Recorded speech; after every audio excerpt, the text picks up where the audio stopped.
Cette nuit-là, les autorités américaines et mexicaines s'apprêtent à arrêter le plus grand baron de la drogue, le Mexicain Joaquín Guzmán, surnommé El Chapo. Un homme traqué sans relâche depuis plus de 20 ans et qui vient d'être repéré avec ses hommes dans l'ouest du pays. Ses téléphones étaient tracés. Les Marines mexicains avec la DEA, l'agence antidrogue américaine, l'ont localisé et ont décidé de lancer un assaut.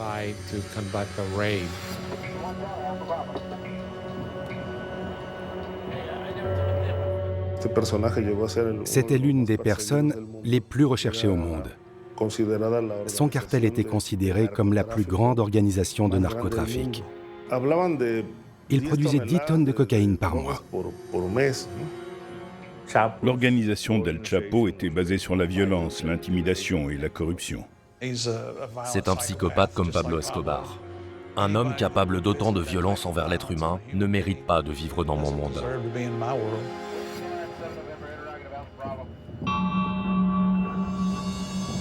Au petit matin, les Marines lancent l'assaut sur la villa.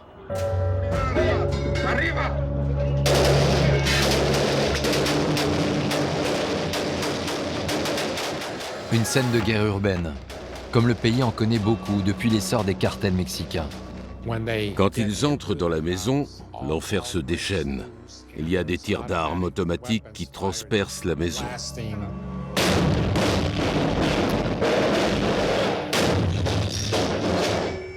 Les balles pénètrent dans les murs, les corps. Les gens meurent. Il y a du sang et des trous partout dans la maison.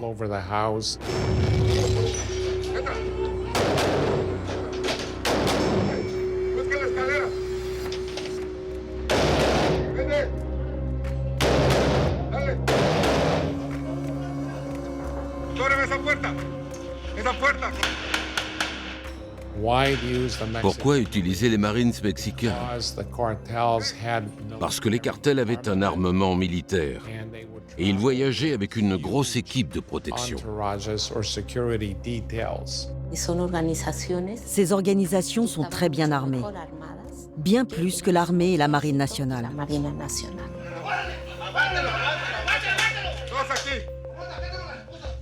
Les Marines tuent 5 gardes et interpellent 4 proches d'El Chapo.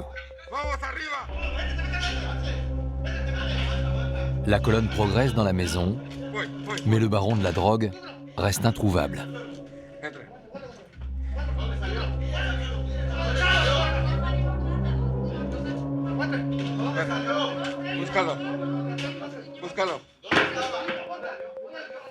El Chapo prenait toujours ses précautions, donc il avait prévu un plan d'évasion. Il s'était réfugié dans une maison de laquelle partait un tunnel qui menait aux égouts de la ville. Ils sont entrés dans les égouts. Mais toute la ville était encerclée par les Marines mexicains et il a été capturé.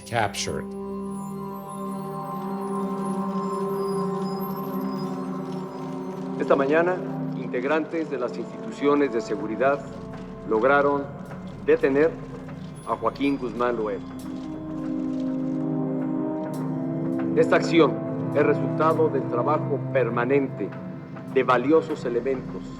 Se abocaron a cumplir la misión que les ordené, recapturar a este criminal y presentarlo ante la justicia. Un an plus tard, El Chapo est extradé vers les États-Unis. C'est ici qu'il sera jugé pour trafic de drogue, torture et assassinat.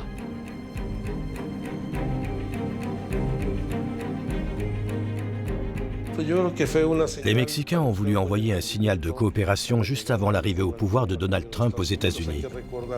Il faut rappeler que l'extradition a eu lieu 24 heures avant son investiture.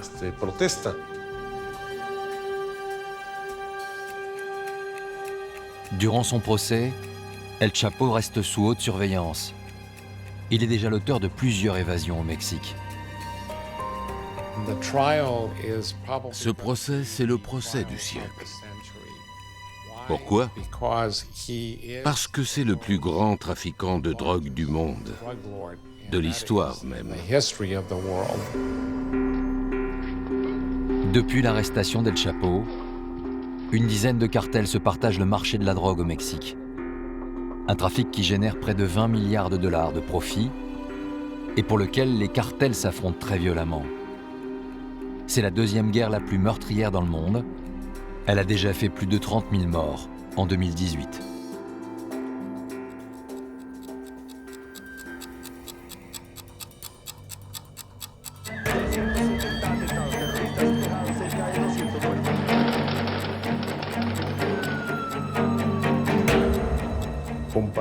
On disait que c'était l'équivalent d'Oussama Ben Laden, mais dans le milieu de la drogue.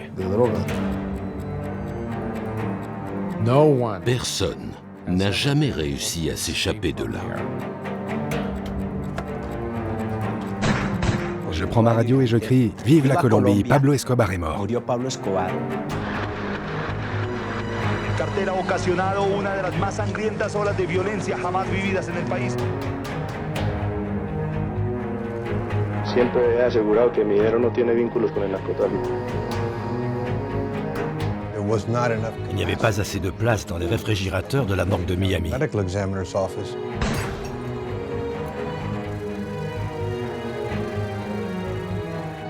Tout le monde plantait là-bas, même le commissaire il plantait, même les curés ils plantaient.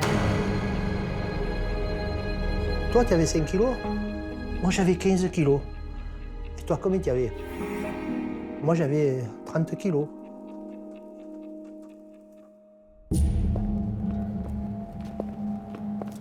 Tout commence à Marseille, au sortir de la Deuxième Guerre mondiale. Cette nuit-là, sur le Vieux-Port, des trafiquants préparent une livraison de drogue. Près de 13 kilos d'héroïne à destination des États-Unis. Une quantité énorme pour l'époque. À la tête de ce réseau, la mafia corse, et plus particulièrement, les frères Guérini.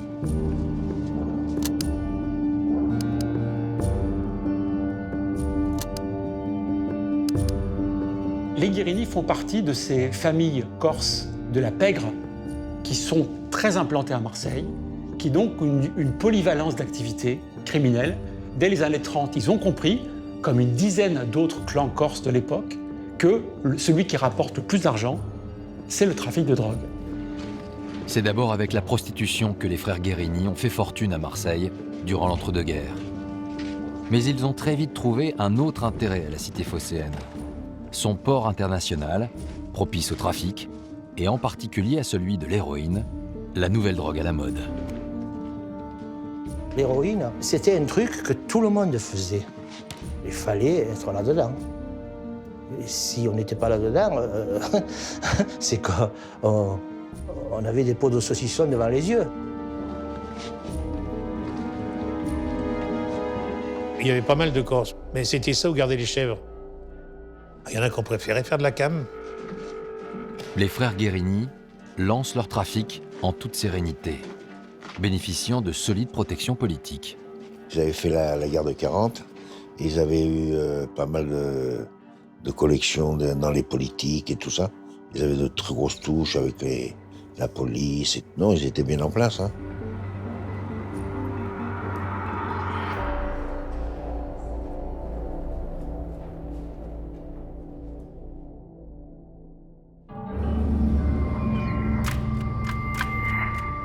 Après quelques semaines de mer, le Saint-Tropez, le navire affrété par le réseau des Guérini, débarque à New York.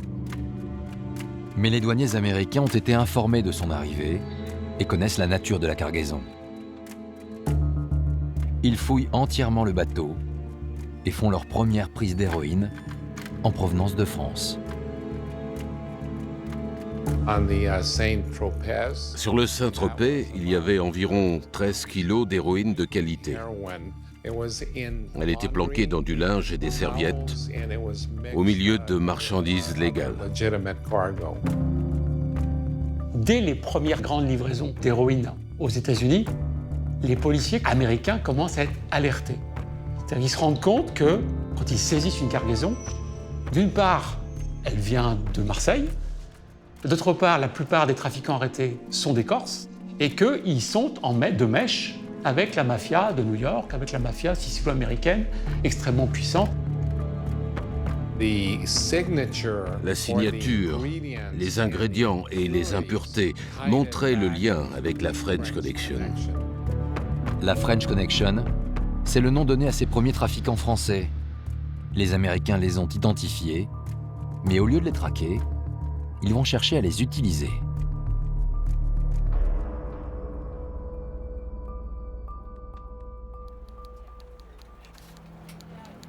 Car au même moment, la CIA a les yeux braqués sur la France pour une toute autre raison. Des grèves et des manifestations embrasent le pays, et notamment le port de Marseille. Des grèves organisées par les communistes, principale cible des États-Unis à l'époque. Les Guérini ont été utilisés pour arrêter les grèves. Ils devaient protéger le port. Et ils avaient pour consigne de se débarrasser des communistes. La CIA va envoyer des hommes de main qui ont de l'argent pour créer des syndicats anticommunistes à Marseille. Et donc va se lier, dans les années 47-48, une connexion assez forte entre les gros bras et les frères Guérini et la CIA. Les Guérini acceptent d'aider la CIA à chasser les communistes de Marseille. En échange, ils continuent leur trafic et gardent le contrôle du port. Avec une façade légale, plein de boîtes de nuit, de discothèques, de bars, et puis des activités illégales qui sont notamment le trafic de drogue. La CIA est opportuniste. Depuis 1945, elle était focalisée sur la lutte contre le communisme. À ce moment-là, elle ne prenait pas le problème de la drogue très au sérieux. Ce qu'ils ont fait, c'est qu'ils ont donné aux Guérini un permis de trafiquer de l'héroïne. Mais c'était au prix de milliers de morts aux États-Unis.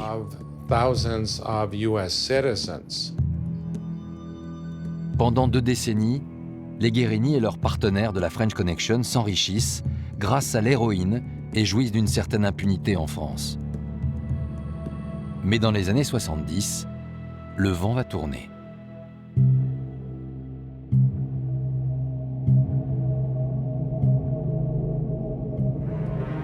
Depuis son élection, le nouveau président américain Richard Nixon a fait de la lutte contre la drogue son cheval de bataille.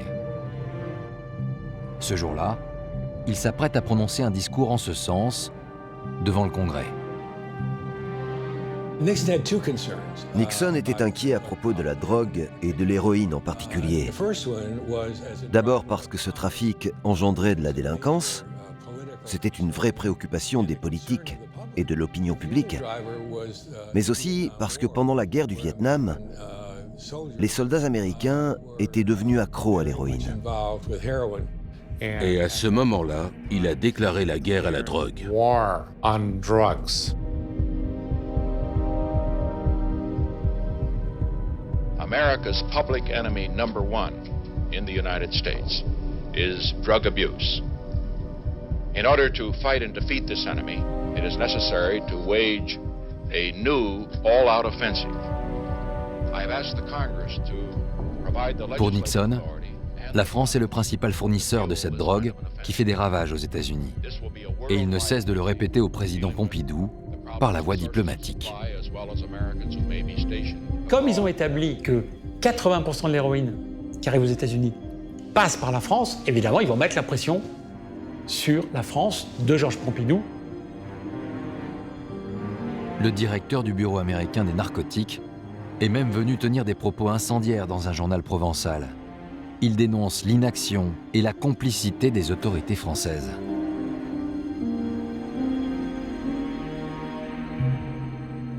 La déclaration de Cusack était un coup monté. Washington savait ce qu'il allait dire. Il savait ce qu'il préparait. Et il pensait que cela aiderait la police française à obtenir les moyens qu'elle n'avait pas. Cette pression va faire en sorte qu'on va nommer des nouveaux policiers en charge de la lutte antidrogue à Marseille. Les meilleurs policiers français sont alors mobilisés.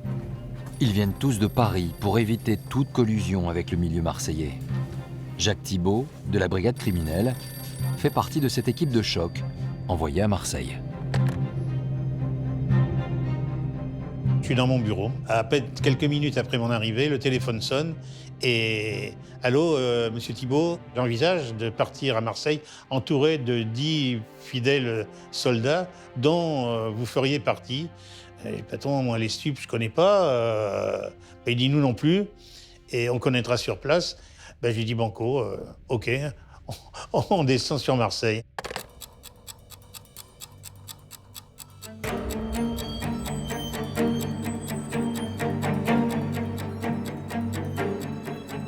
En février 1972, la police française frappe un premier coup en saisissant le Caprice des Temps, un navire de la French Connection.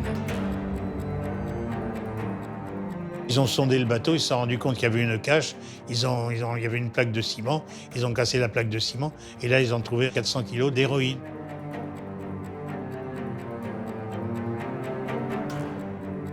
Là c'est la plus grosse saisie de drogue quand même, hein. 400 kilos c'est énorme. Sur le port de Marseille, les trafiquants évaluent leurs pertes. Quand ils arrêtent ce Caprice des Temps, le soir, tout le monde se concerte. J'avais 5 kilos, moi. Alors, toi, tu avais 5 kilos? Ouais. Moi, j'avais 15 kilos. Et toi, combien tu avais? Moi, j'avais 30 kilos. Moi, j'avais 8 kilos. L'un des propriétaires du bateau, le trafiquant Laurent Focchioni, a été arrêté aux États-Unis 4 mois plus tôt. C'est depuis sa cellule qu'il apprend la nouvelle. J'étais en prison. On a su par la télévision américaine. J'étais un peu triste quand même. Parce que c'était mon bateau, c'était... Puis j'ai perdu des sous là aussi, parce que j'aurais touché quelque chose. La douane était sûre que le bateau était chargé, parce que la ligne de flottaison était dans l'eau, donc le bateau, c'est pas normal. C'était une erreur. Il fallait refaire la ligne de flottaison. C'est la fin de l'impunité pour les hommes de la French. La police française est désormais à leur trousse et elle ne va pas les lâcher.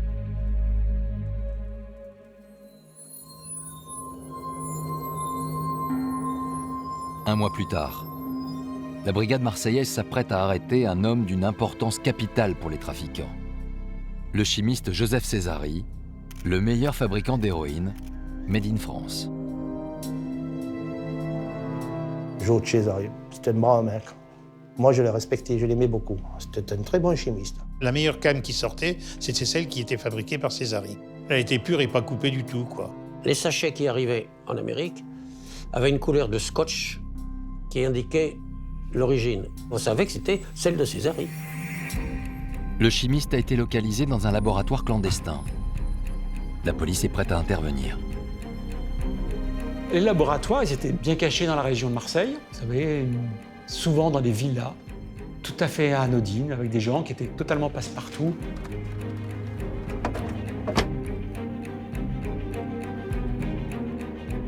On encercle la villa et on pénètre dedans. Et là, à l'intérieur, un laboratoire en parfait état de marche. Et dans un placard, des sacs conditionnés, 100 kilos d'héroïne.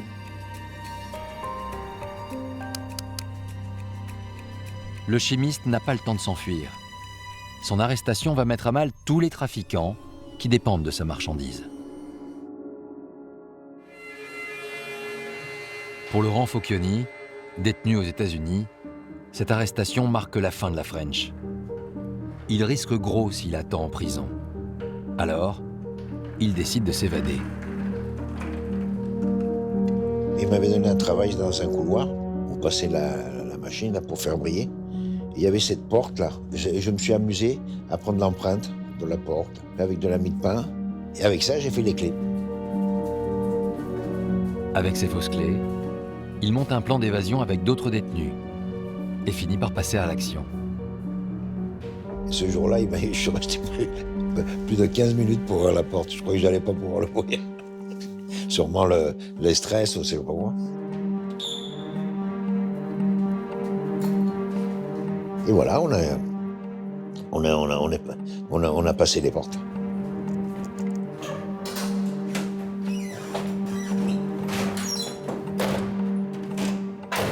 Il y avait un camion qui nous attendait pour changer de vêtements, parce que vous savez qu'aux États-Unis, vous avez l'uniforme. On s'est changé, et voilà, j'ai même une perruque, j'avais, vous voyez. Le trafiquant finit par réussir à s'échapper des États-Unis. Mais pour lui, pas question de retourner en France.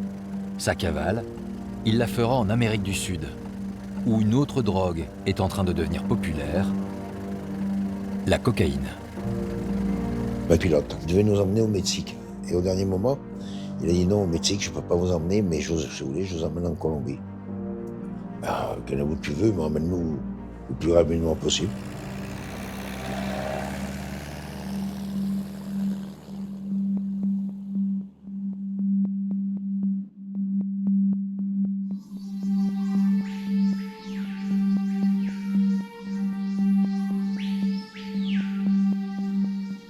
Débarqué dans la jungle colombienne, le Français cherche rapidement à entrer en contact avec les trafiquants locaux. Vous êtes recherché. Dans quoi vous allez travailler? Avec quel papier? Vous êtes obligé de faire quelque chose d'illégal. Hein. C'est la seule chose pour vivre.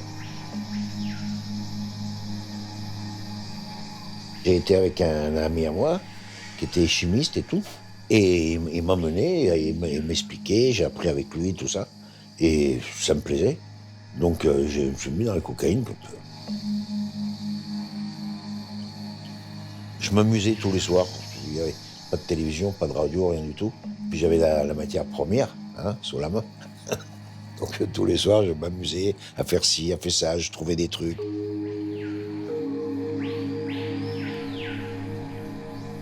En Colombie, la feuille de coca qui sert de matière première à la cocaïne pousse partout et tout le monde la cultive. Quand j'étais dans la jungle, j'ai planté, ouais. Ben, tout le monde plantait là-bas, même le commissaire il plantait. Même les curés m'avaient planté. Le juge, tout le monde avait sa plantation. C'est depuis ce nouvel Eldorado qu'un nouveau trafic va se mettre en place, avec l'aide de quelques anciens de la French. Au début des années 70, cette nouvelle drogue, la cocaïne, séduit les milieux branchés, les artistes, les publicitaires, les banquiers. Aux États-Unis, c'est une femme, une Colombienne, qui développe le marché. Elle s'appelle Griselda Blanco. Là où elle a grandi, à Medellín, c'était le Far West. Une zone de non-droit, avec prostitution, jeux, bars. On trouvait tout ça là-bas.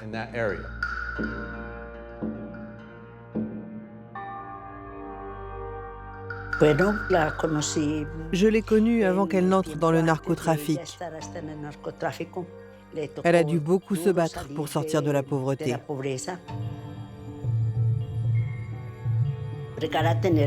On voulait les plus belles maisons, les plus beaux vêtements, des parfums, des bijoux, des voitures.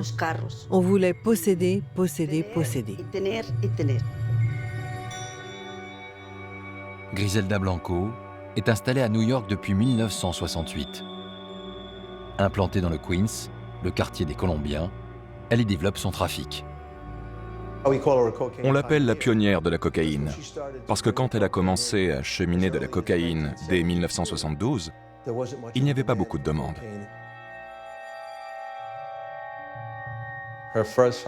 Son premier mari avait beaucoup de contacts avec différents trafiquants qui acheminaient des petits volumes de drogue aux États-Unis. Pour distribuer sa drogue, Griselda Blanco dispose d'une dizaine de revendeurs sur New York. Et pour l'acheminer depuis la Colombie, elle a imaginé un astucieux moyen.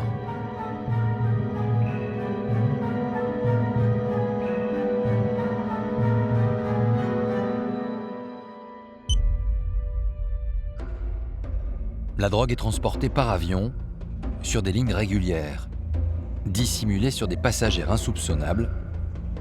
On les appelle les mules. C'est à Medellín, point de départ de sa marchandise, que Griselda Blanco trouve l'idée de la cacher dans les sous-vêtements de ses complices. Quand elle était enceinte, elle portait un soutien-gorge de maternité. Et elle s'est dit, mais c'est génial, je peux mettre plein de choses dans ce soutien-gorge.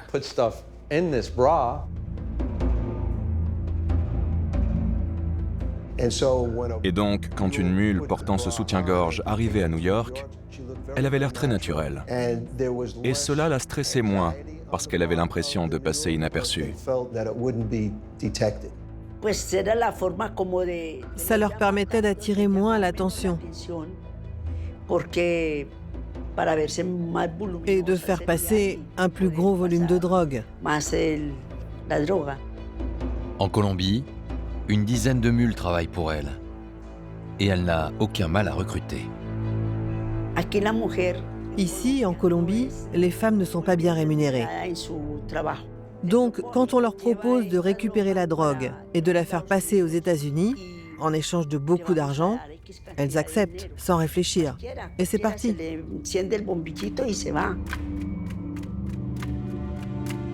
Leur mission est assez simple. Elle doit faire des allers-retours en avion pour les États-Unis. À New York, les agents des douanes connaissent l'existence de ces mules, mais ne savent pas qui les utilise. Ce jour-là, l'agent Bob Palumbo a mobilisé toute son équipe. Il veut interpeller l'une de ces femmes et tenter de lui soustraire l'identité de son commanditaire. Griselda, comme les autres trafiquants, était très intelligente. Quand elle avait une mule qui allait atterrir à l'aéroport JFK à New York, elle ne lui disait pas qui allait venir la chercher.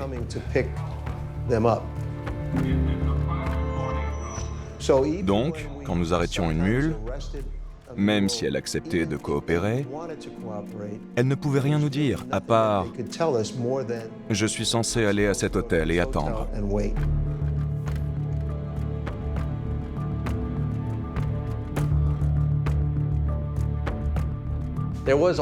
Il y avait une loyauté envers Griselda de la part de ces mules, parce qu'elles étaient bien encadrées.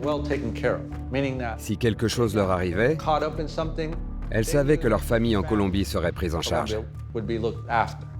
Je pense qu'elles auraient préféré dire que c'était Mickey Mouse qui dealait la drogue plutôt que Griselda.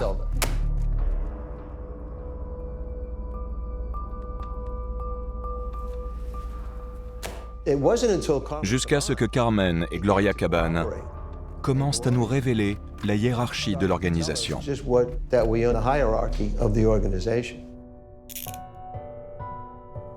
Deux mules interpellées acceptent de coopérer avec les douaniers.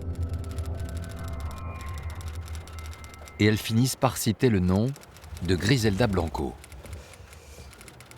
Bob Palumbo est alors nommé à la DEA, l'agence antidrogue américaine, et Griselda Blanco devient son obsession. Surnommée la marraine, elle vient d'être inculpée avec 36 de ses complices dans une grosse affaire de cocaïne. Mais la Colombienne reste en fuite. Elle était une cible prioritaire dans le trafic de cocaïne, dont nous commencions à comprendre qu'il allait poser de vrais problèmes. Bob Palumbo était un agent de la DEA très dévoué. Il était obsédé par l'idée d'attraper Griselda. Il s'en était fait la promesse. Batman avait le Joker, Superman avait Lex Luthor, Griselda avait Bob Palumbo. L'agent Palumbo est persuadé que Griselda Blanco est retournée en Colombie. Elle se serait associée à un autre trafiquant, le chef du cartel de Medellín, un certain Pablo Escobar.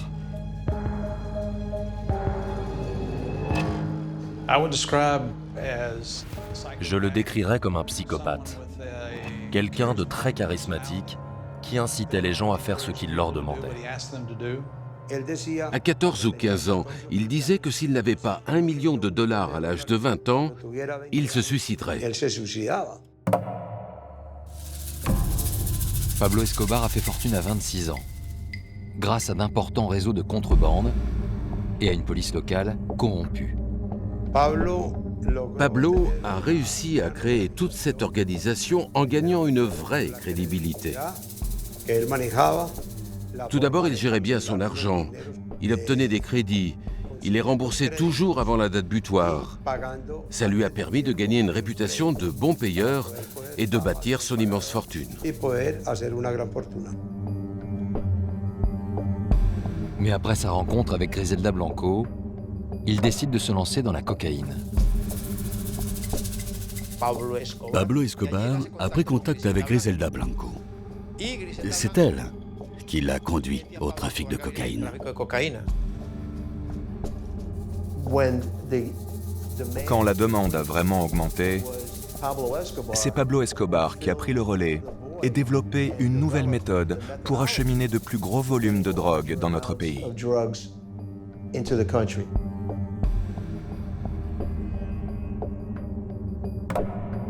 Pour inonder le marché américain, Escobar veut aussi le meilleur produit.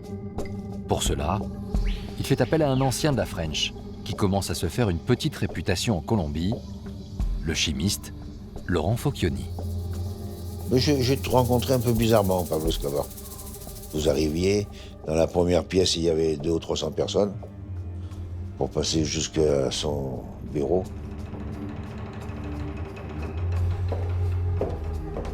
Quand je suis arrivé, il était en train de s'amuser avec une fille.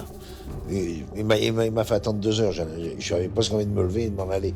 Mais comme c'était un peu trop dangereux, j'ai attendu. Il était pas mal comme mec. C'était un mec normal, hein. Jovial, il rigolait, c'était un mec très sympathique. Après, j'ai même travaillé sans. Pas lui directement, mais des gens qui travaillaient avec lui. Je savais que c'était pour lui. Hein. Escobar a désormais ses propres laboratoires qui tournent à plein régime. Il est temps pour lui de se positionner en baron de la drogue. À Medellín, Escobar ne craint rien. Sa fortune lui permet d'acheter la police locale et de construire en toute impunité un lieu de démesure à l'image de sa folie, l'Hacienda Nápoles.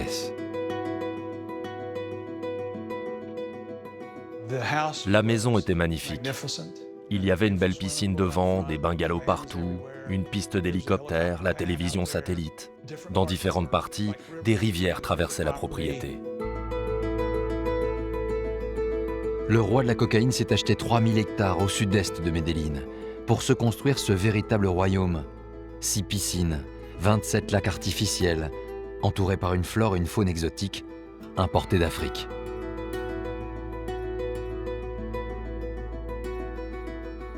L'Hacienda Nápoles était un paradis. Pablo Escobar y a implanté 15 000 animaux vivants. Il avait acheté un avion dans lequel on pouvait transporter des animaux et les faire venir d'Afrique. L'Hacienda Nápoles était un lieu splendide, grâce aux 600 employés qui s'en occupaient chaque jour. Et le dieu vivant de ce paradis s'appelait Pablo Escobar.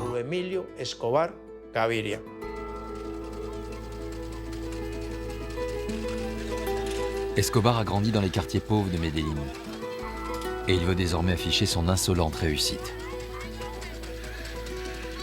Je suis petite, j'ai 10 ans, entre 10 et 14 ans. Toutes les choses que tu penses en ce moment qui existent, ça arrive immédiatement à l'Hacienda Nápoles. Nous montons dans l'hélicoptère il commence à monter et sauter à la piscine.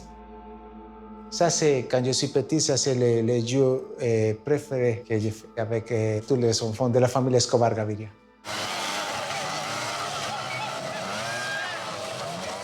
L'Hacienda Nápoles devient le repère du cartel.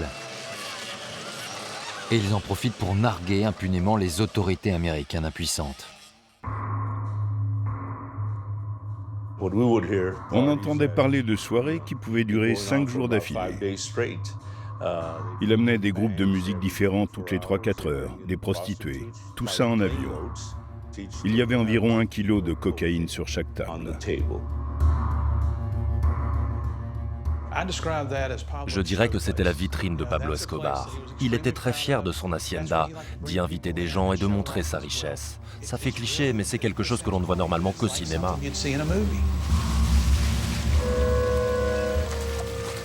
Pablo Escobar était le roi. Et il voulait montrer aux trafiquants qu'il avait le pouvoir. Si on ne lui obéissait pas, il n'hésitait pas à tuer.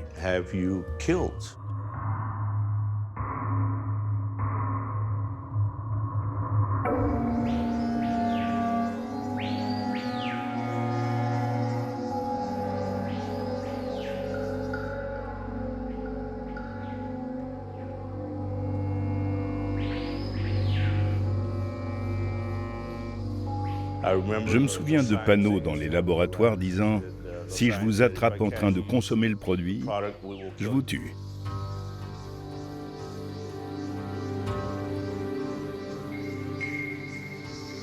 À cette époque, Laurent Focchioni travaille donc régulièrement pour Escobar. Il a son propre laboratoire dans la jungle et reçoit régulièrement la visite de ses hommes. Au-dessus du campement, on voit un avion qui tourne, c'est comme ça qu'ils font. Ils bougent les ailes et tout, donc on sait que c'est pour nous, il faut aller à la piste.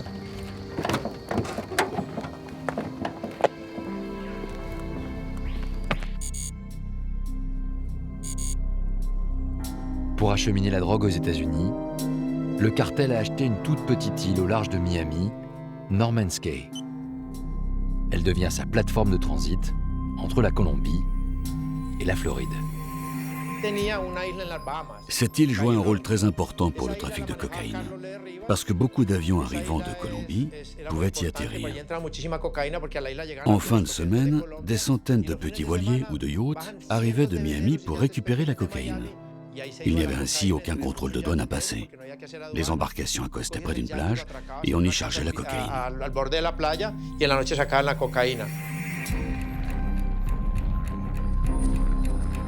Pablo Escobar a choisi la route la plus courte, celle des Caraïbes. Avec ses avions privés, il peut transporter de plus grandes quantités que ses prédécesseurs. Il inonde rapidement le marché et se constitue une fortune colossale. Produire 1 kilo de cocaïne coûtait environ 1 000 $.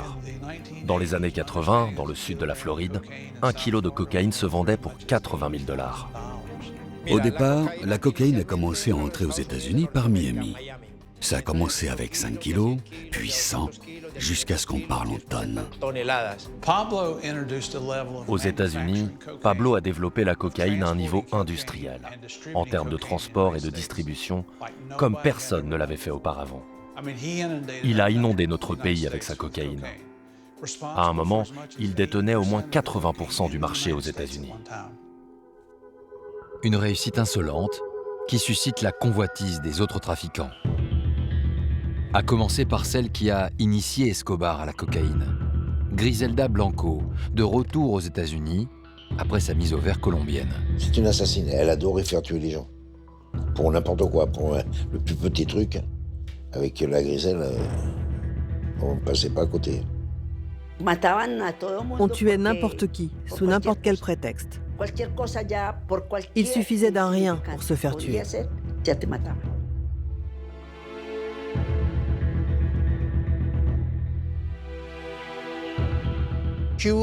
Elle était impitoyable. Je l'ai toujours considérée comme une femme dans un monde d'hommes, dans une profession masculine. Alors elle devait être plus dure, plus violente, plus une tueuse que ses équivalents masculins. Les narcotrafiquants colombiens vont alors se livrer à une guerre sans merci pour prendre le contrôle de Miami. Griselda Blanco veut s'imposer par la force. Un de ses anciens partenaires va en faire les frais. Il y avait un problème avec ce mec. C'était un trafiquant de drogue de haut vol.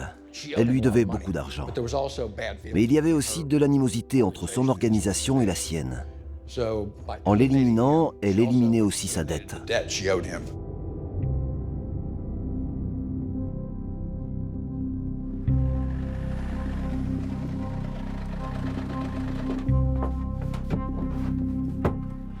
Ils ont acheté un camion et l'ont renforcé avec de l'acier et des gilets pare-balles. Ils en ont fait un fourgon blindé. Il était équipé de 9 armes différentes. Pour marquer les esprits, Griselda a tenu à ce que l'exécution ait lieu en plein jour, dans un lieu public. La violence des règlements de compte entre cartels n'est plus seulement une affaire colombienne, elle s'exporte désormais aux États-Unis. En plein jour. Et c'est ce qui a marqué le début de ce qu'on a alors appelé la guerre de la cocaïne et les cow-boys de la cocaïne.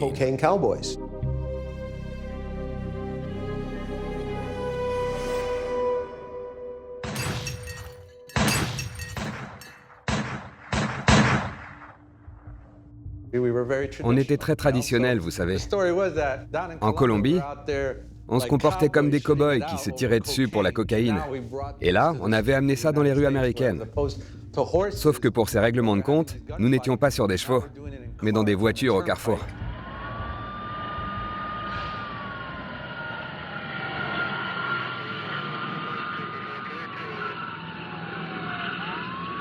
Quelques minutes après la fusillade, la police gèle la scène de crime devant le magasin d'alcool pris pour cible. Sur le parking, ils découvrent le véhicule et les armes abandonnées par les tueurs.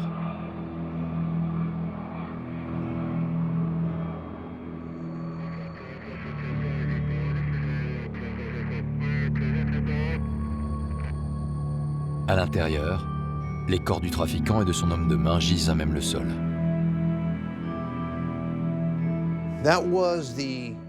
Je pense que c'était le premier contact que les policiers de Floride avaient avec les cartels colombiens de la cocaïne. Miami n'était pas préparé à ça. On a vu une augmentation dramatique de la violence liée à la drogue dans ces années-là. C'est vraiment quand les Colombiens sont entrés sur le marché en Floride du Sud que la violence s'est développée. Cette violence à Miami, on pouvait en grande partie l'attribuer à Griselda. Dans cette nouvelle guerre entre trafiquants colombiens, Griselda Blanco se taille une réputation sanguinaire. Les autorités américaines lui attribuent près de 250 exécutions à Miami au début des années 80. C'était à un tel point qu'on avait parfois jusqu'à 3-4 morts par jour. Et il n'y avait pas assez de place dans les réfrigérateurs de la morgue de Miami.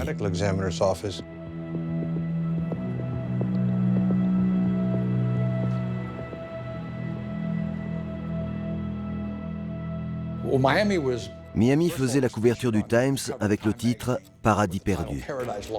La une était sur ce déchaînement de violence à Miami.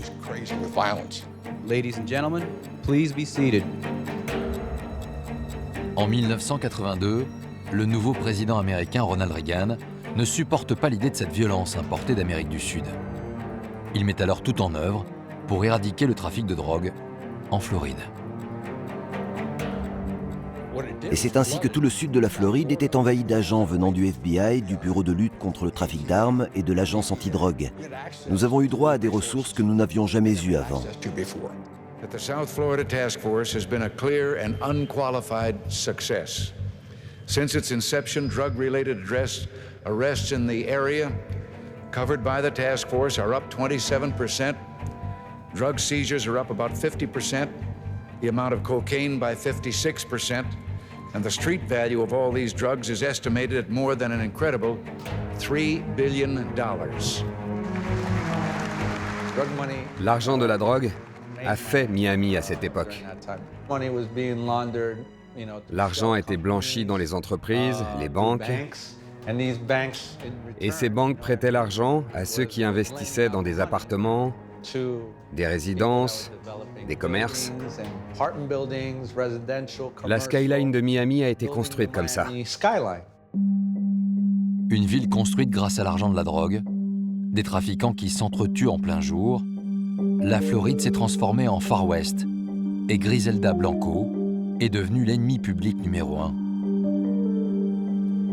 En novembre 1983, Bob Palumbo est muté à Miami afin de tenter une nouvelle fois de l'interpeller. Avec Griselda, c'était très difficile de faire parler un témoin. Les Colombiens ne se balançaient pas entre eux. En plus, elle faisait venir des tueurs de Colombie. Ils faisaient leurs coups, tuaient leurs cibles, puis repartaient par avion en Colombie. Donc on n'avait aucune piste, aucune empreinte enregistrée, aucune photo. Mais à force de vouloir éliminer tous ses concurrents, la trafiquante n'a plus aucun allié. Le clan Escobar veut sa peau, une situation qui va arranger les affaires de la police. Ils ont découvert qu'elle était liée au meurtre de leur cousine.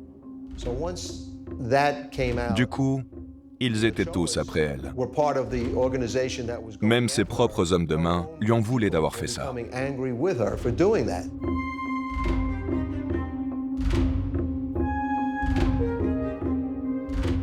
Tout le monde était après elle à Miami et savait qu'elle était responsable. Elle ne pouvait pas revenir en Colombie, parce qu'elle avait des ennemis là-bas. Le cartel et les autres étaient à ses trousses. Griselda Blanco est une nouvelle fois en cavale, isolée et incapable de fuir les États-Unis.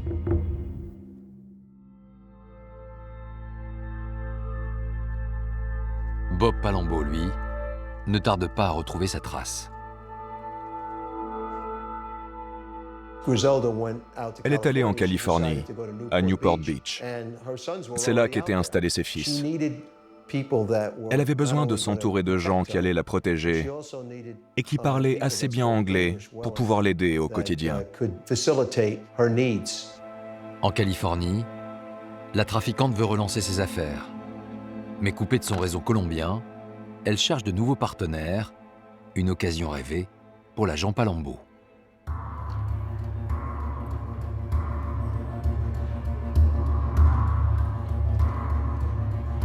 En manipulant un proche de Griselda, il finit par entrer en contact avec la trafiquante et se fait passer pour un partenaire potentiel.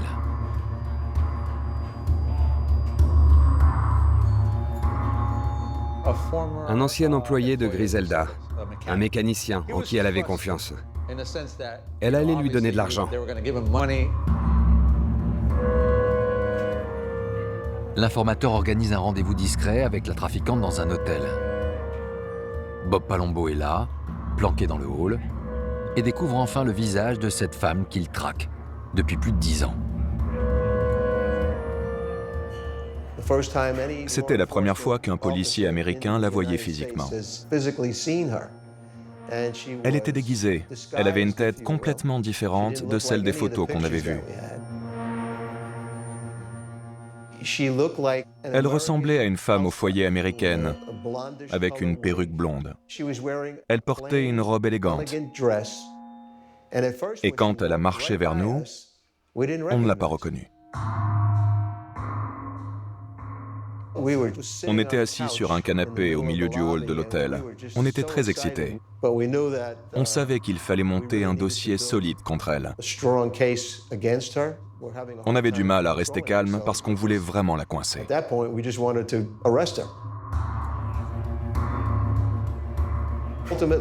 Puis son chauffeur et son garde du corps l'ont rejoint.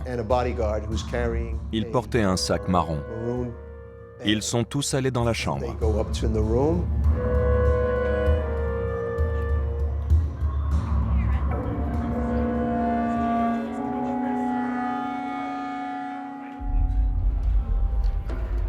« 20 minutes plus tard, Griselda Blanco quitte les lieux.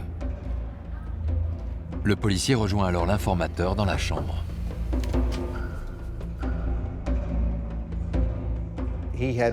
Il avait enregistré toute la conversation.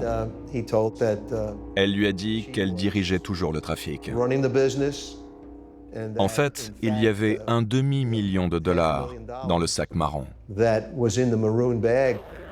Elle lui a dit de mettre cet argent à la banque Ganadero au Panama.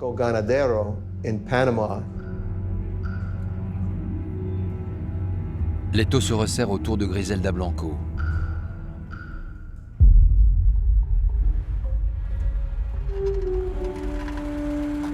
Elle est placée sous surveillance, le temps de réunir d'autres preuves. Quelques semaines plus tard, l'agent Palumbo peut procéder à son arrestation. Ses cheveux étaient négligés. Elle avait l'air terrible. Pas de maquillage. Elle marchait avec son chien, un Rottweiler qu'elle avait appelé Hitler.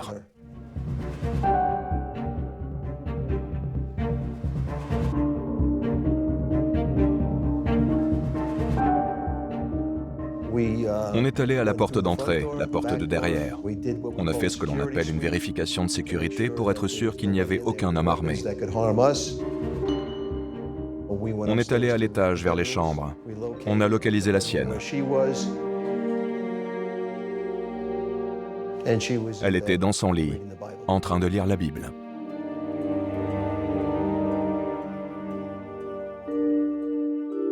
Je l'ai regardée, elle m'a regardé, elle était surprise.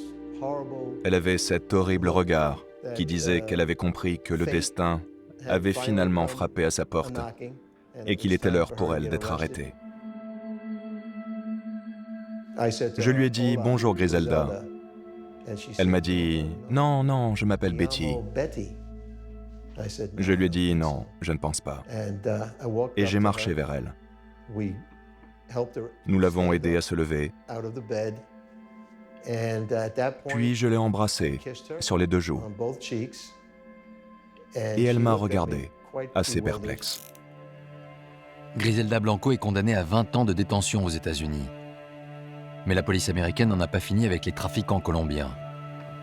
Le plus puissant d'entre tous, Pablo Escobar, est toujours très actif. Depuis 1981, il est sous le coup d'un traité d'extradition signé entre la Colombie et les États-Unis. Pour l'éviter, il n'a qu'une solution, obtenir l'immunité parlementaire en entrant en politique. Il est élu député en mars 1982. Pour la plupart des Colombiens, il n'est qu'un riche homme d'affaires. Ce jour-là, il est invité sur la pelouse d'un stade en remerciement de sa générosité. Señor congresista Pablo Escobar, a nombre de los barrios Nutivar y Fátima, hago entrega de esta bandeja como reconocimiento a su decidido apoyo. Muchas gracias, don Pablo. Depuis son entrée en politique, Escobar multiplie les investissements dans des associations. Il fait tout pour se construire une image d'homme d'affaires respectable et populaire. Pablo Escobar utilisait différents moyens de communication pour se présenter comme un entrepreneur, un éleveur, un constructeur. Un jour, il nous a dit « Bonjour, je suis Robin des Bois », parce qu'il volait les riches pour donner aux pauvres. Il volait les Américains avec la cocaïne et donnait aux pauvres en Colombie. Pablo Escobar aimait les miséreux, ceux qui vivaient dans les décharges et qui mangeaient la nourriture que rejetaient les camions d'éboueurs. Le patron leur a offert 450 maisons et des terrains équivalents à 5000 maisons. Estamos tratando de hacer una combinación también de lo social con lo deportivo y es por eso por lo que hemos empezado la construcción de un barrio para las soluciones de tugurios en la ciudad de Medellín. Il avait beaucoup d'influence. Il était très connu grâce à ce qu'il faisait pour les pauvres, comme construire des logements, des terrains de foot. Je pense que Pablo voulait devenir président de la Colombie. Et vous savez quoi? Avec un ego comme le sien, il aurait même voulu être président du monde.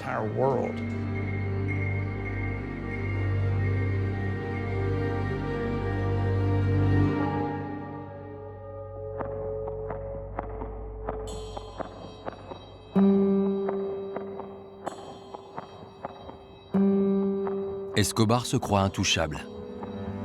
Mais ce matin-là, la une d'un journal le met dans une rage folle. La police vient de fournir à la presse une photo de lui lors d'une arrestation 7 ans plus tôt pour détention de cocaïne. Son image de mécène irréprochable est écornée.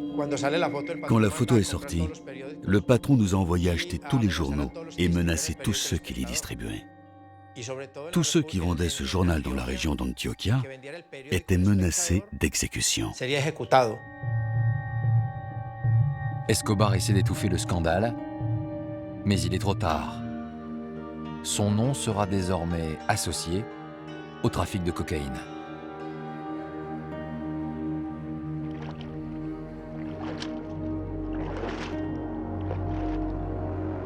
Pero usted puede asegurar que su dinero nunca ha tenido vinculación con el narcotráfico. siempre he asegurado que mi dinero no tiene vínculos con el narcotráfico. ¿De dónde surgió entonces su dinero, su fabulosa capital? En Antioquia todos conocen las inversiones en el campo de la industria, en el campo de la ganadería y en el campo de la construcción. ¿Usted asegura que su dinero no es ilícito desde ningún punto de vista? Desde ningún punto de vista. Estamos siendo calumniados y agredidos por falsas informaciones y por palabras dañinas que lanzan contra nosotros nuestros enemigos políticos. Au même moment, le ministre de la Justice colombien, Rodrigo Lara Bonilla, part en guerre contre la corruption et les narcotrafiquants. Se trata de una escalada del narcotráfico con el propósito de derrumbar moralmente a la nación. Otro enemigo del cartel fue el ministro en sensacionales. Depuis des mois, il dénonce les activités criminelles d'Escobar. Et il vient juste d'obtenir la levée de son immunité parlementaire.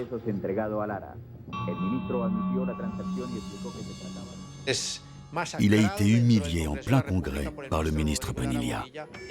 Il a été humilié par d'autres membres du Congrès et des politiciens. Pablo Escobar s'est vu retirer son immunité parlementaire et rejeté du Congrès comme un chien. Il a été terriblement humilié par ça, mais c'était la vérité. Vous savez, Bonilla est le vrai héros de la Colombie, parce qu'il a eu les tripes de s'opposer à lui et de faire ce qu'il fallait.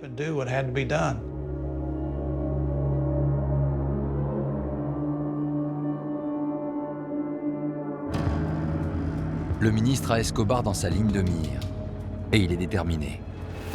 Quelques mois plus tard, il démantèle devant les caméras de télévision un laboratoire de cocaïne appartenant au cartel de Medellín.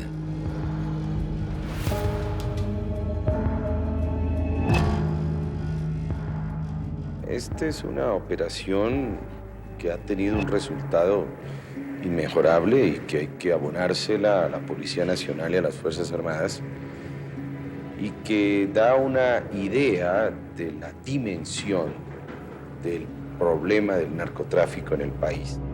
Cette fois, Pablo Escobar est contraint de démissionner du Congrès. Son ambition politique est anéantie. Pablo Escobar a été victime d'une attaque en règle. Faire tomber un important laboratoire de cocaïne leur a permis de montrer qu'il était un grand trafiquant, surtout avec le nombre d'avions et la quantité de cocaïne retrouvée dans ce laboratoire. Ça fait scandale à l'époque. Le laboratoire de Tranquilandia était le plus grand du monde.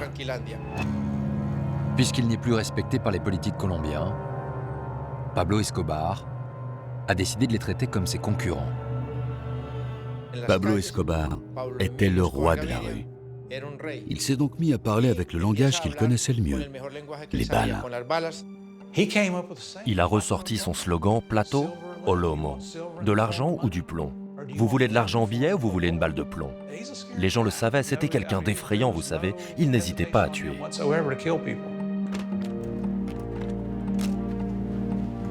Ce jour-là, le ministre Bonilla doit s'envoler pour Prague, où il a obtenu un poste d'ambassadeur loin du terrible cartel de Medellín. Mais Escobar ne va pas le laisser partir aussi facilement. Pablo Escobar était un meurtrier. Si les politiciens ne l'acceptaient pas parmi eux, ils les feraient tous assassiner. On a donc exécuté Bonilla.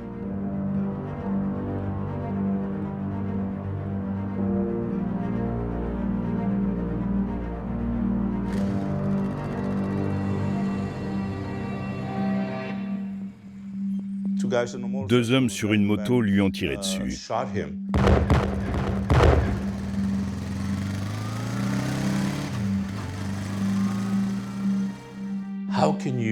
Comment pouvez-vous tuer le ministre de la Justice pour une simple histoire d'extradition?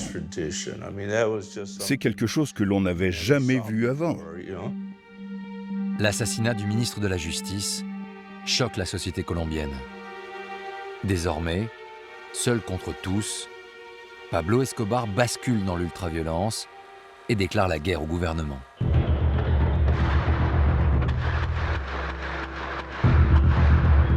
Le 6 novembre 1985, Bogota est en état de siège. La police et l'armée colombienne viennent de lancer un assaut. Une trentaine de guerrieros communistes ont envahi le palais de justice. Ils sont retranchés à l'intérieur avec 350 otages, dont des juges de la Cour suprême. Ce que les autorités ignorent, c'est que le commanditaire de cette attaque n'est autre que Pablo Escobar. Pablo Escobar était un prédateur de la justice colombienne. Il a financé la prise du palais de justice en 1985. Il l'a revendiqué avec joie.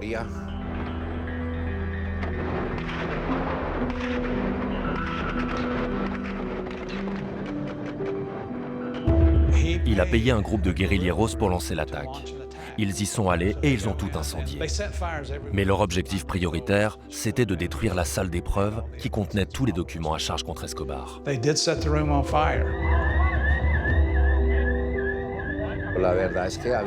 Il y a un lien évident entre le narcotrafic et ce qui s'est passé au palais de justice. Parce qu'ils ont brûlé les archives de tous les procès en cours concernant les délits politiques et le crime organisé. Attaquer la Cour suprême pour détruire des preuves, c'est du jamais vu. Mais voilà le genre de type que l'on avait en face de nous. Il pensait qu'il était plus important que la justice, que le bien et le mal, plus important que n'importe qui d'autre.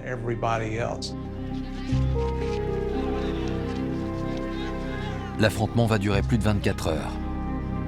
À l'issue des combats, tous les guerrieros sont tués et la majorité des otages libérés.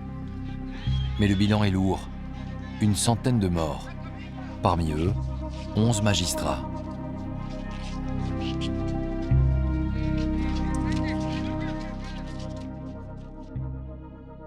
El cartel ha ocasionado una de las más sangrientas olas de violencia jamás vividas en el país. En los últimos 3 meses, 370 atentados terroristas han dejado cerca de 200 muertos. La Colombie vit désormais sous le règne de la terreur, imposée par Pablo Escobar. Ce jour-là, une bombe de 500 kilos cachée dans un bus vient de souffler le bâtiment des services de renseignement colombiens. L'explosion a fait 52 morts.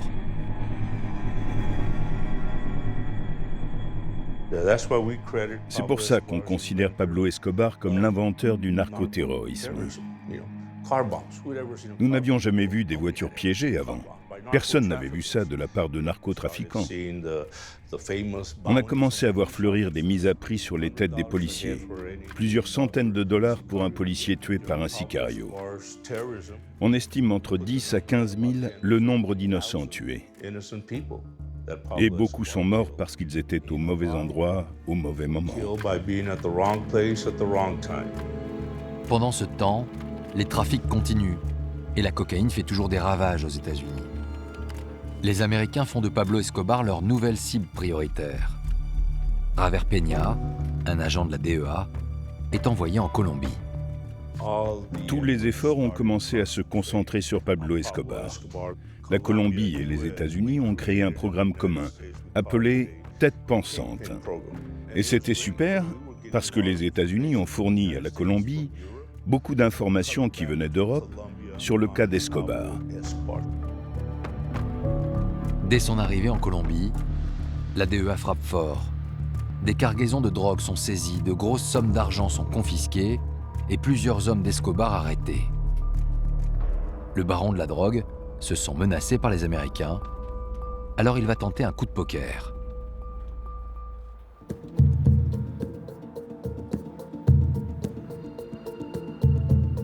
Le 16 décembre 1989, Patricia Echevarria, membre d'une puissante famille colombienne, est attaquée par un groupe d'hommes armés alors qu'elle fait ses courses avec sa fille.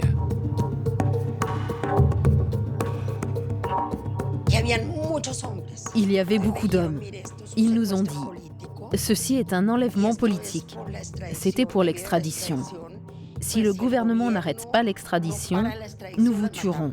Ce sont les ordres de Pablo Escobar. » Pablo Escobar a perfectionné ce terrorisme. Vous savez, on a vu des enlèvements de politiciens, de juges, de maires, de journalistes. Il kidnappait les gens pour les convaincre, eux ou les politiques, d'œuvrer en sa faveur et d'arrêter l'extradition. Quelques heures plus tard, la mère et sa fille sont séquestrées dans une maison à l'extérieur de la ville.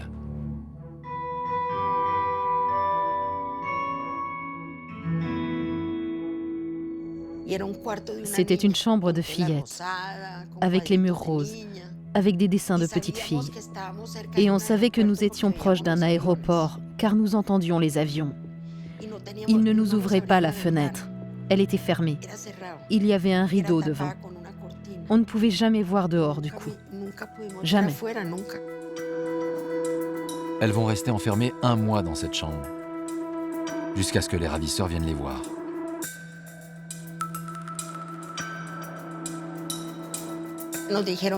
Ils nous ont dit « Nous allons vous faire sortir demain ». Ils nous ont donné des documents. Ils voulaient que nous sortions avec ces documents comme un acte public qui montre leur bonne volonté. Escobar les épargne afin qu'elles délivrent un message au gouvernement. Le chef du cartel se dit prêt à renoncer à la violence et même au trafic de drogue en échange d'une amnistie. Après plusieurs mois de négociations, le 19 juin 1991, Pablo Escobar se rend aux autorités. Sous la pression de l'opinion publique, le gouvernement colombien a accepté les conditions du trafiquant. Des conditions qui ne vont pas plaire aux Américains. Je pensais que c'était une très bonne chose que le plus grand trafiquant de cocaïne au monde aille en prison, mais je ne connaissais pas les circonstances. Quand j'ai vu au bureau de la DEA et à l'ambassade le sentiment de déception, de désespoir et de défaite, j'ai regardé ces gens et j'ai dit « Mais vous savez qui il est, n'est-ce pas ? Ça y est, il est en prison. » Et j'ai compris plus tard que ce n'était qu'une farce. Car Pablo Escobar a réussi à imposer toutes ses exigences au gouvernement colombien, à savoir rester dans son pays et être incarcéré dans une prison qu'il construira lui-même.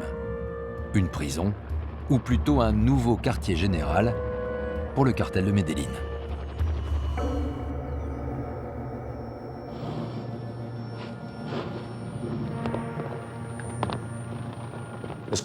Escobar est descendu de l'hélicoptère. Il a rencontré le directeur, ils se sont salués, puis ils se sont rendus dans une pièce où Escobar a sorti son arme et l'a déchargée. Après l'avoir remise, il a crié « Vive la Colombie !» Il n'avait pas peur d'aller en prison, parce qu'il avait construit sa propre prison. Il pouvait en sortir à tout moment. Notre présence là-bas était une manière de nous moquer des gouvernements colombiens et américains, de la CIA et de la DEA. Il était surveillé par ses propres sicarios du cartel de Medellín. Il a également obtenu qu'aucun officier de la police nationale ne puisse s'approcher à moins de 5 km de la prison.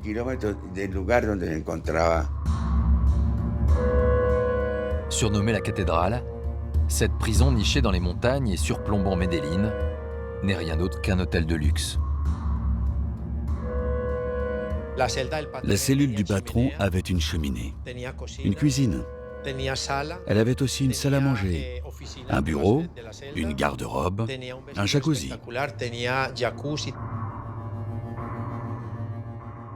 Il y avait des billards, un gymnase et il y avait même un terrain de football. Notre plus grand luxe, c'était un chef qui nous servait une nourriture délicieuse. Il y avait aussi beaucoup de femmes, des reines de beauté. Il y avait même une petite discothèque où on pouvait boire de la bière. L'endroit était merveilleux.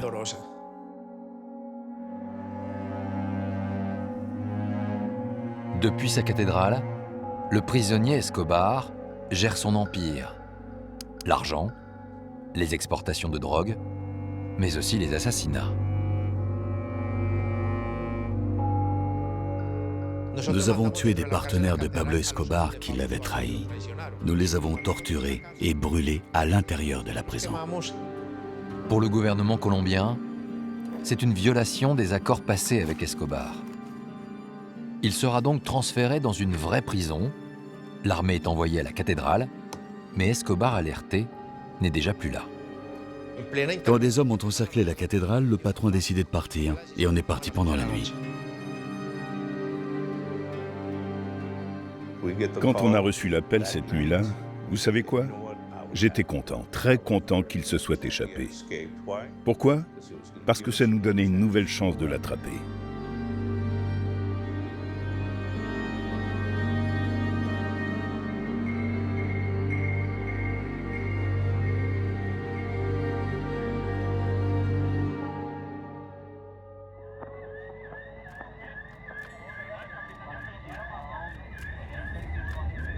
Dans les mois qui suivent, le fugitif multiplie les actes de violence.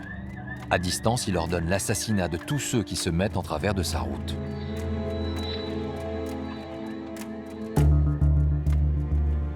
Des candidats à la présidence du pays, le procureur général en exercice, des magistrats, des ministres, des journalistes, des directeurs de journaux, des militaires et plus d'une centaine de policiers ont été sacrifiés par cette organisation criminelle.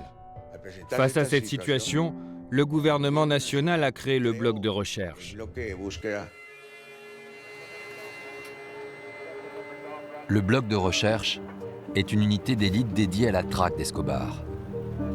À sa tête, le colonel Hugo Martinez, soutenu par les agents américains Murphy et Peña.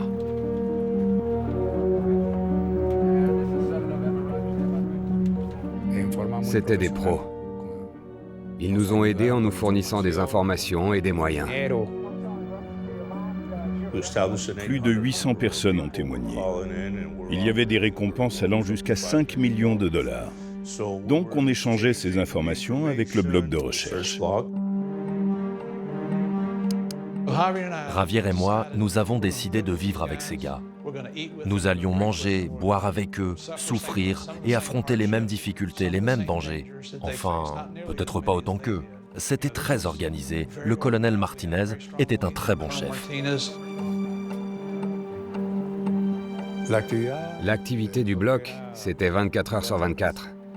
On s'arrêtait jamais. On pouvait pas. Si on s'arrêtait, quelque chose de grave arrivait. Les bombes, les policiers abattus. Pas un seul jour sans qu'un policier soit tué ou blessé. Et tout ça nous affectait.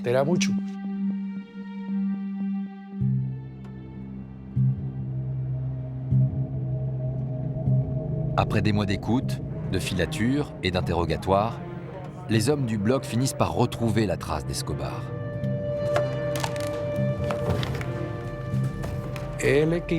L'équipe de recherche m'informe qu'ils l'ont localisé. J'ai donné l'ordre de lancer l'opération. La planque d'Escobar est située dans l'ouest de Medellín. C'est le major Hugo Aguilar qui est en charge de cette opération délicate. Il a pour instruction de le capturer vivant. L'assaut est lancé en plein après-midi.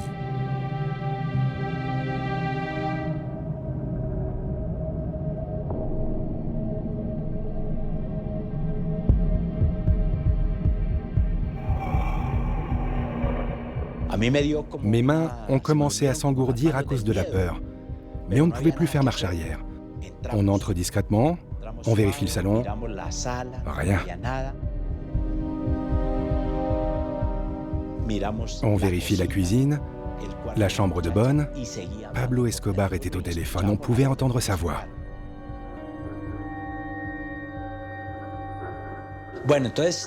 Quand j'ai commencé à monter l'escalier, je l'ai entreaperçu. Il s'est retourné, il m'a vu, il a dit « Là, quelqu'un monte !» Il a lâché son téléphone, il a sorti son flingue et a tiré 4 fois sur moi. Il a ensuite couru vers la fenêtre et il nous a tiré dessus une dernière fois.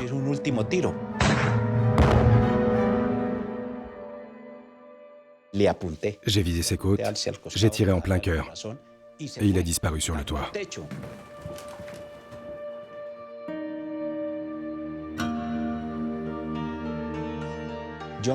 Je sors la tête, je jette un coup d'œil furtif et je le vois allongé. Il était au sol, le pistolet dans la main droite.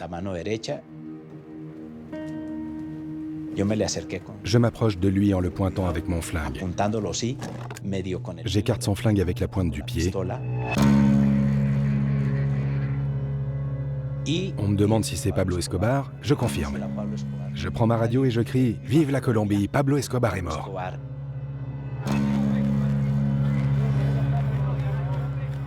J'étais dans le bureau du colonel Martinez quand le major Aguilar a appelé pour dire « Vive la Colombie, Pablo est mort ».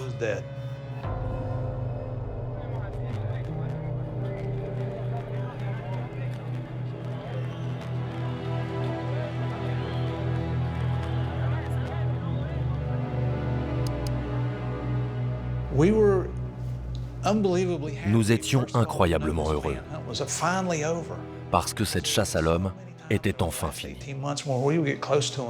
Ce jour-là, l'un des hommes les plus démoniaques que la Terre n'ait jamais porté a eu ce qu'il méritait.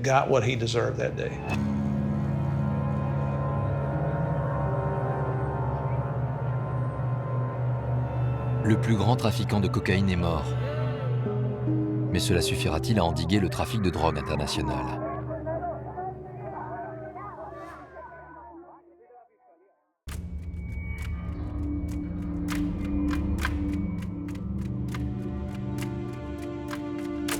Après la chute des Colombiens, ce sont les Mexicains qui s'emparent du trafic, sous le règne du plus terrible d'entre eux, Joaquim Guzman, surnommé El Chapo, le trapu.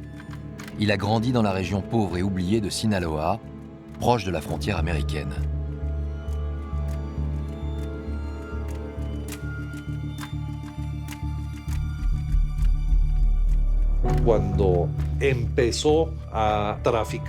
Quand il a commencé à trafiquer de la drogue, il était d'un niveau social très bas. Il était très ambitieux et il a commencé à vouloir écouler la marijuana et la cocaïne via Tijuana.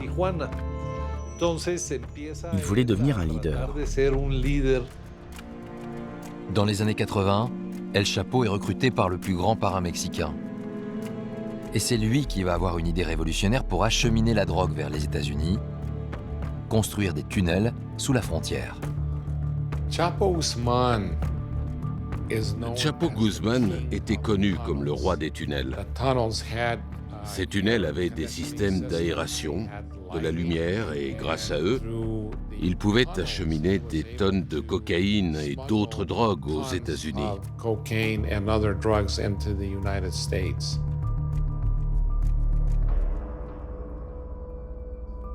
Dans les années 90, quand les parrains colombiens de la drogue tombent les uns après les autres, une multitude de cartels mexicains voit le jour et El Chapo crée sa propre organisation dans sa région natale, à Sinaloa. C'est une personne que tout le monde regarde comme un exemple, car il est parti de rien et il est devenu un multimillionnaire. Pour beaucoup, c'était un honneur de travailler pour El Señor. Parce que le gouvernement mexicain a oublié que la forêt de Sinaloa fait aussi partie du Mexique. Le gouvernement a oublié qu'il se devait d'y faire construire des écoles, d'y créer de l'emploi et de faire en sorte que cette région devienne productive. Parfois, on s'en prend à une personne sans savoir ce qu'elle représente et ce qu'elle a accompli.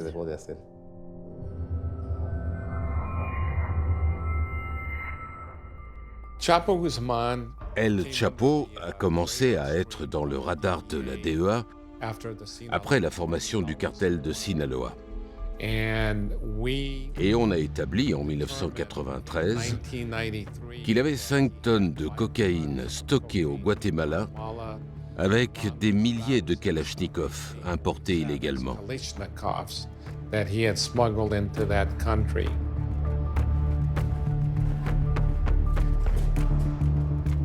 Arrêté en 1993, il est incarcéré dans une prison de haute sécurité pour son implication dans une fusillade à l'aéroport de Guadalajara. Un cardinal a malencontreusement été tué dans ce règlement de compte entre cartels dont El Chapo était la cible.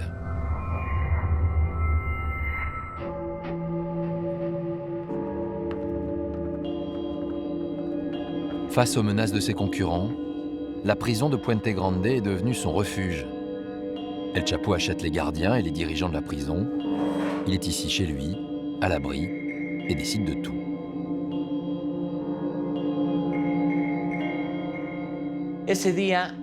Ce jour-là, nous avions rendez-vous avec El Chapo à 10h du matin, mais nous avons commencé à 11h du soir.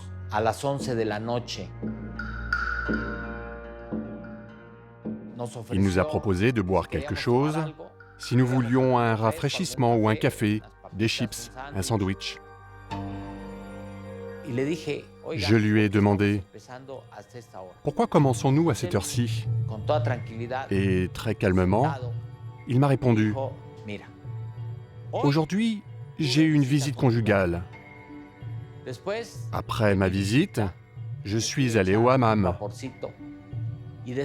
Et ensuite, j'ai fait une petite sieste, afin de pouvoir vous accueillir comme il se doit. Ça vous va? Il était clair que c'était lui qui dirigeait l'endroit, et non l'autorité officielle.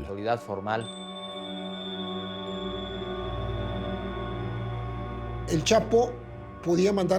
Chapo se faisait porter à boire, à manger, de la drogue, des femmes. Il recrutait des femmes jeunes et belles. C'étaient ses employés domestiques, ses cuisinières ou ses assistantes sociales. Il les avait ainsi à disposition. Il avait une sorte de harem à Puente Grande. Les grands délinquants comme lui ne pourraient rien faire sans la complicité des hautes autorités. Elles sont de mèche, et cela tout le monde le sait. Il y a beaucoup de corruption au Mexique. Pendant 7 ans, El Chapo gère ses affaires depuis sa cellule. Mais depuis peu, le cartel du Golfe, une organisation concurrente, commence à l'inquiéter. Ils devenaient plus puissants, plus nombreux. Ils s'attaquaient au territoire d'El Chapo, du cartel de Sinaloa. Alors évidemment, ce n'était pas facile pour lui de diriger le cartel depuis sa prison. Il est temps pour lui de revenir sur le terrain. Avec la complicité de l'administration pénitentiaire, il met en place son évasion.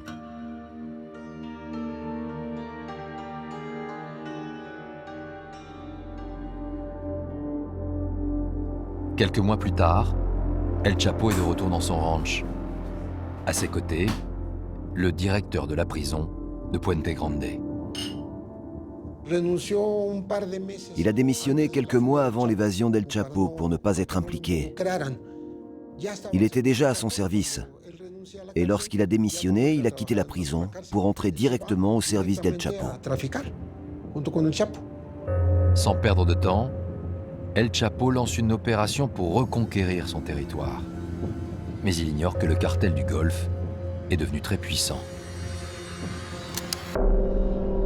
Il a recruté de violents mercenaires, la milice Los Zetas.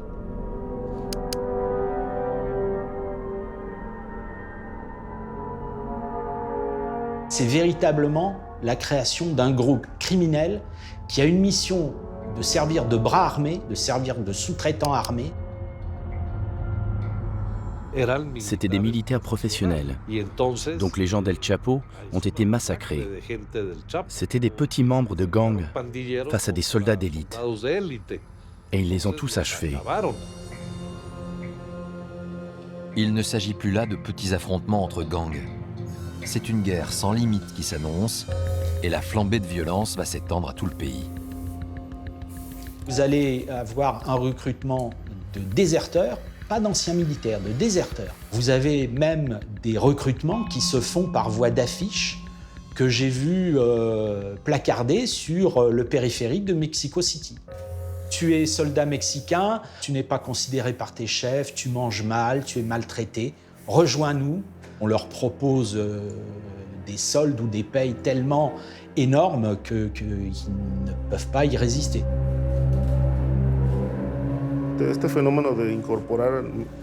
Le recrutement de militaires a aggravé les pratiques meurtrières. C'est là que les bains de sang ont commencé.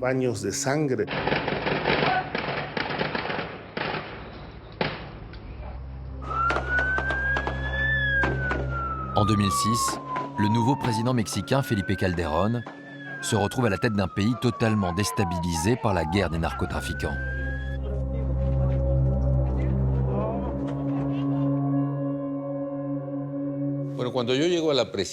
Quand j'arrive à la présidence, ce n'était pas la drogue la préoccupation principale de mon mandat. Le principal problème auquel nous étions confrontés, c'était l'insécurité dans certaines zones du pays. Les forces de sécurité civile sont totalement dépassées par cette violence qui est une spirale mais ascendante. C'est du jamais vu pour moi, jamais vu. On est quand même dans des bandes armées qui ont suffisamment de force pour s'opposer à des forces de sécurité civile, donc à la police d'un État. Il y a des convois de policiers qui sont attaqués. On a des policiers qui sont cagoulés pour ne pas être identifiables parce que si jamais ils sont mêlés dans un contact avec un cartel, ils risquent d'être identifiés et abattus ensuite chez eux, leurs familles menacées, leurs familles également abattues.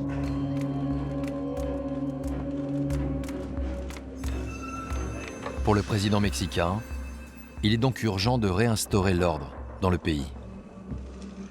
Los cuerpos de seguridad de la Federación mantendrán una estrecha colaboración con los gobiernos estatales para hacer que prevalezca la legalidad por encima de la violencia en donde se requiera en todo el país.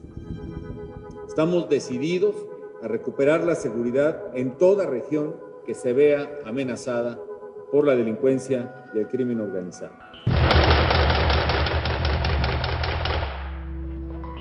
La police ne suffit plus à lutter contre les trafiquants. Alors il mobilise l'armée pour couper la tête des réseaux, mais la situation ne va faire qu'empirer. Quand il a commencé à faire tuer ou capturer plusieurs barons de la drogue, les cartels se sont fragmentés en petits groupes et se sont engagés dans un conflit destructeur, les uns contre les autres, pour le contrôle du territoire et les routes d'acheminement de la drogue. Cela a provoqué une énorme violence au Mexique.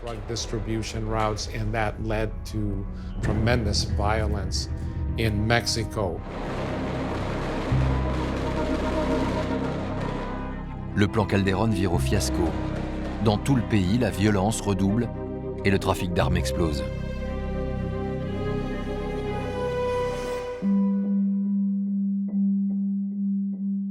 Cette ruée sur les armes va donner une idée aux Américains.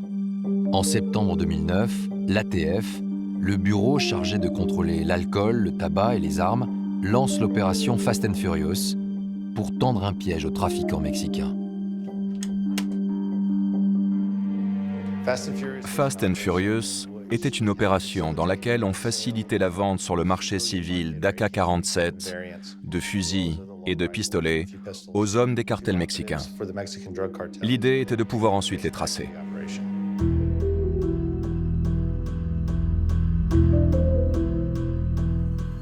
On allait chez les armuriers, on repérait ces hommes quand ils venaient pour acheter 10, 15, 20, parfois 40 AK-47, les chargeait dans leurs véhicules et les emmenait vers leurs entrepôts sécurisés. Puis on rentrait chez nous, au bureau. On laissait juste les armes partir. Grâce aux puces qu'ils ont installées sur certaines armes et aux numéros de série, les agents retracent leur parcours et ils espèrent ainsi localiser les trafiquants. On retrouvait ces armes sur des scènes de crime dans le Sinaloa, proche de la frontière américaine. Il y avait un nombre incalculable de crimes. Durant la deuxième partie de Fast and Furious, ce n'était pas inhabituel de voir 6, 10, 12 personnes tuées d'un coup. En réalité, cette opération Fast and Furious n'a fait qu'augmenter la force de frappe des organisations criminelles au lieu de les tracer et d'identifier leur zone d'intervention. Car en 15 mois, sur les 2400 armes passées entre les mains des trafiquants, plus de la moitié ont échappé à la surveillance des agents américains. Pire, elles n'ont jamais permis d'arrêter un seul chef de cartel. L'opération est un désastre. Je me sentais terriblement mal. Tout au long de cette opération, je le vivais mal. Je pouvais voir ce qu'il se passait et j'en ai parlé autour de moi, à mon groupe, à mes supérieurs, aux gens de ma division, parce que tout ce que l'on faisait, c'était alimenter la violence. Et dans cette escalade de la violence, en décembre 2010, un douanier américain est abattu à la frontière avec une des armes sous surveillance. Le scandale est tel que le Congrès américain déclenche une enquête.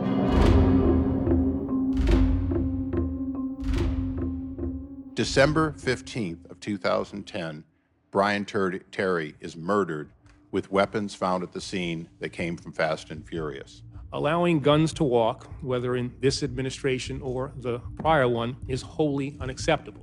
Now, to be sure, stopping this dangerous flow of weapons is a laudable and critical goal, but attempting to achieve it by using such inappropriate tactics is neither acceptable nor excusable.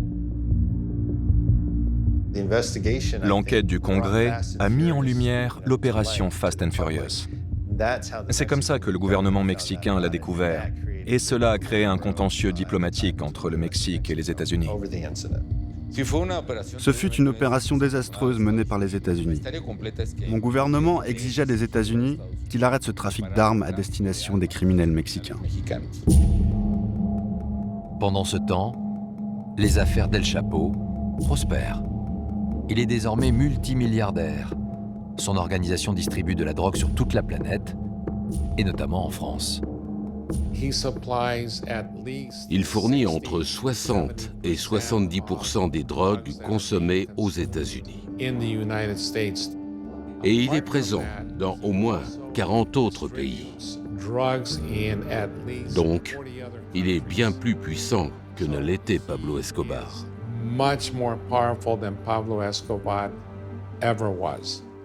C'était une multinationale construite en seulement 12 ans. Mais pour asseoir son pouvoir, le roi des narcotrafiquants doit constamment repousser les assauts de ses concurrents. Ce jour-là, il a ordonné l'exécution de 23 membres des Zetas, ses ennemis jurés. Certains sont pendus et exhibés sur la place publique. On cherche à créer un climat de terreur en donnant le plus de publicité possible à ces actes de barbarie. Le plus violent est celui qui montre qu'il a le plus de force, le plus de présence. C'est le chef du territoire. Et donc le groupe d'en face réplique avec encore plus de violence.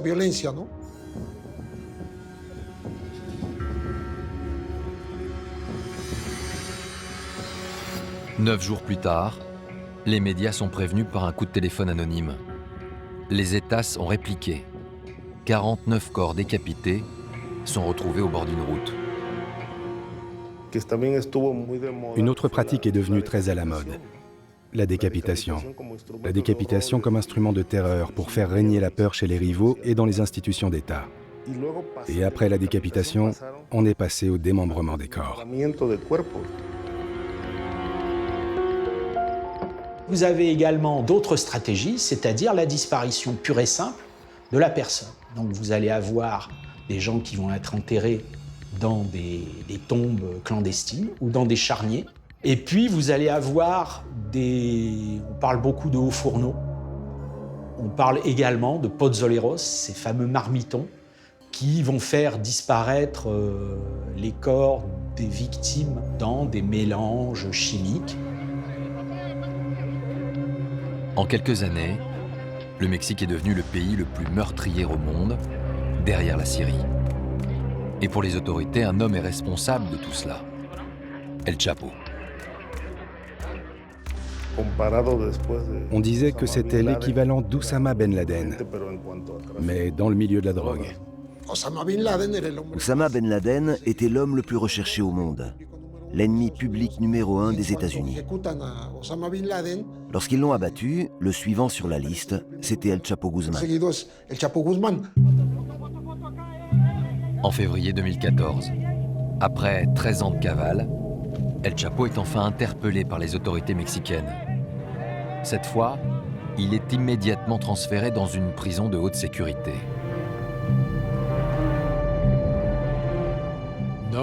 Personne n'a jamais réussi à s'échapper de là.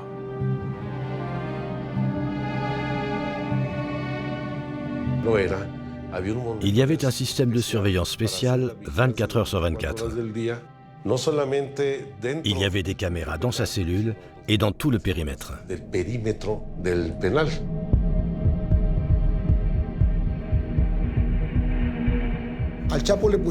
On a mis un bracelet électronique à El Chapo, le plus sophistiqué du pays.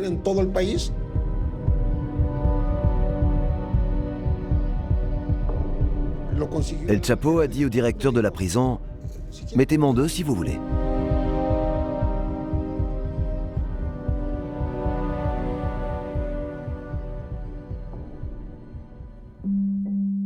À son arrivée, le baron de la drogue ne semble pas craindre les extrêmes conditions de sa détention. Et pour cause. Ce soir-là, la caméra de surveillance filme sa cellule. Peu avant 21 h, El Chapo disparaît dans sa douche. Il n'en reviendra jamais. L'alerte est donnée au bout de 30 minutes. Mais il est déjà trop tard, le roi de l'évasion a disparu. Le lendemain, la police découvre avec stupéfaction que sa douche n'est plus qu'un trou béant, avec une échelle qui aboutit à un tunnel long de plus d'1 kilomètre.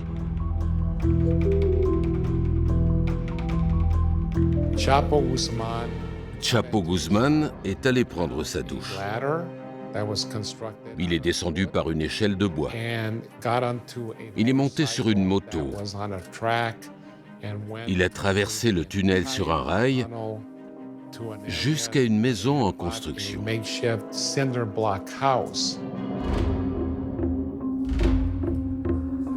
Une deuxième évasion spectaculaire, et une nouvelle fois, El Chapo a bénéficié de la complicité de l'administration pénitentiaire. Quand ces hommes creusaient le trou à travers sa douche, il y avait beaucoup de bruit, mais les autorités n'ont rien fait. Même les prisonniers se plaignaient du bruit. Ça faisait boum, boum, boum. Il est de notoriété publique qu'El Chapo est un spécialiste des tunnels. Il aurait fallu prendre la mesure de sécurité élémentaire de le placer dans une cellule au premier étage et non au rez-de-chaussée. Mais cette fois-ci, cette cavale ne va pas durer très longtemps.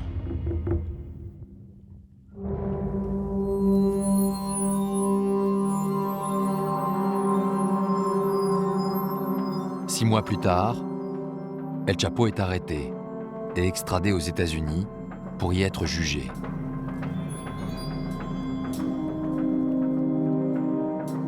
El Chapo s'est échappé 2 fois des prisons mexicaines.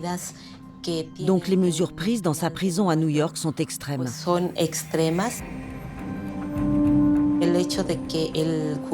Le fait que les jurés soient anonymes veut dire que les autorités américaines ne minimisent pas le pouvoir qu'a encore le narcotrafiquant.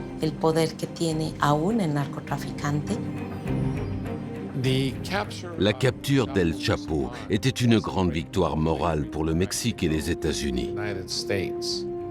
Mais cela n'a pas eu d'impact sur le cartel de Sinaloa.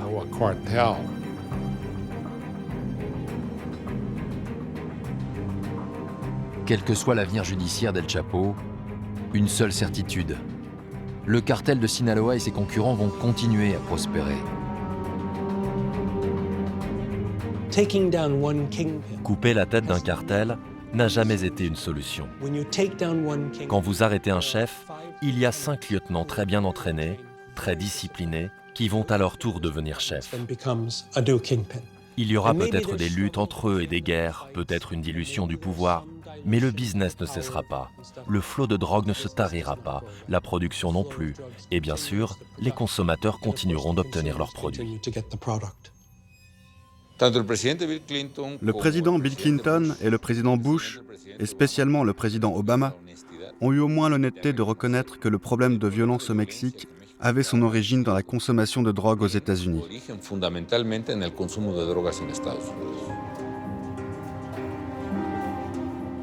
Le gouvernement mexicain semble impuissant face à cet état dans l'État, et la consommation de cocaïne ne cesse d'augmenter dans le monde.